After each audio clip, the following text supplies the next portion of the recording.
C'est le temps des récoltes ici, dans le village de Siladi, à l'ouest du Népal.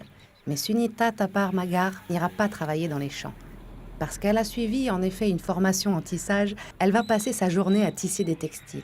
Ces tissus seront ensuite vendus à des familles de travailleurs migrants et dans les magasins touristiques de la capitale de la région.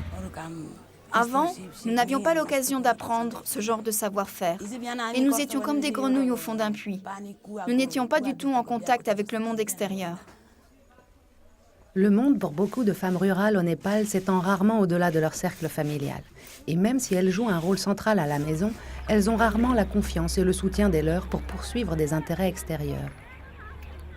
En conséquence, elles restent économiquement dépendantes des hommes, dit le travailleur social Shrinana Rokamagar. Je pense que le plus gros problème est le besoin de la société de contrôler les femmes et de limiter leur activité à la maison. La plupart des femmes qui s'intéressent à des activités extérieures ont peur de ce que leurs maris peuvent dire. Elles pensent, va-t-il me crier dessus? Va-t-il me quitter? Sunita est l'une des chanceuses. Lorsque l'occasion s'est présentée à elle d'acquérir de nouvelles compétences et de rejoindre un groupe de tisserands, son mari l'a encouragée.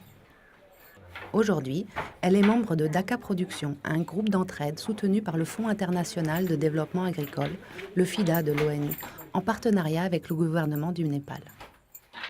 Le groupe de Sunita a été créé dans le cadre d'un projet visant à fournir des compétences professionnelles et à renforcer la confiance des plus pauvres et des plus défavorisés, en particulier les femmes et les gens de caste inférieure qui luttent pour gagner leur vie.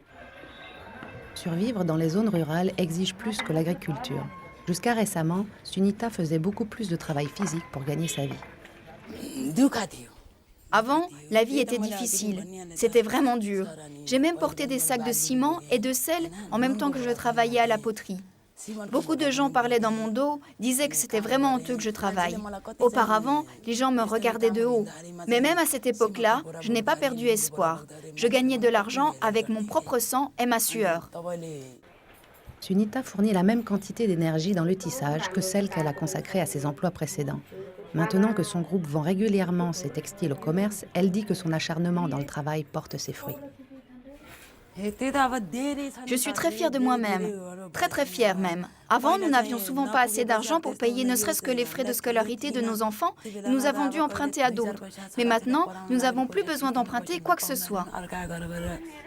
Au cours des 7 prochaines années, le FIDA soutiendra plus de 200 000 femmes à créer leur propre micro-entreprise en investissant les envois de fonds qu'elles reçoivent par les membres de la famille travaillant à l'étranger et à long terme aider davantage de femmes comme Sunita pour qu'elles changent d'attitude et ainsi réduire la pauvreté.